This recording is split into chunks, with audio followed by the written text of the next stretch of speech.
How to switch business account to private account on Instagram. So all you have to do is to go here directly to your Instagram application and it will lead you here to your homepage, right? Now the next thing that you want to do is on the bottom part you'll see 5 different options.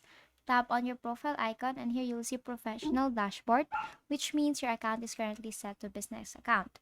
But on the upper part you won't be able to see the lock icon. That means your account is currently set on public. Now to be able to set your business account to private account, what you can do is to tap on the 3 dash lines on the upper right and go to settings.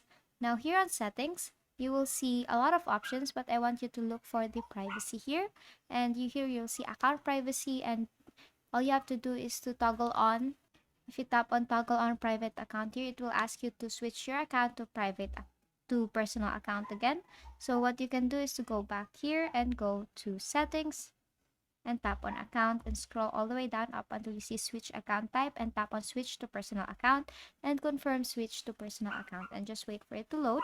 Here you have switched your account to personal account, and then here what you can do next is to go back to privacy and tap on or toggle on the private account and switch to private. And once you go back here to your home page or your profile area, you can see a lock icon beside your name there and your username rather, and basically that's it. That is how you switch business account to private account on Instagram, and that is all for today. If this video helped you, please give us some thumbs up and subscribe to YouTube channel for more tutorials. Thank you for watching.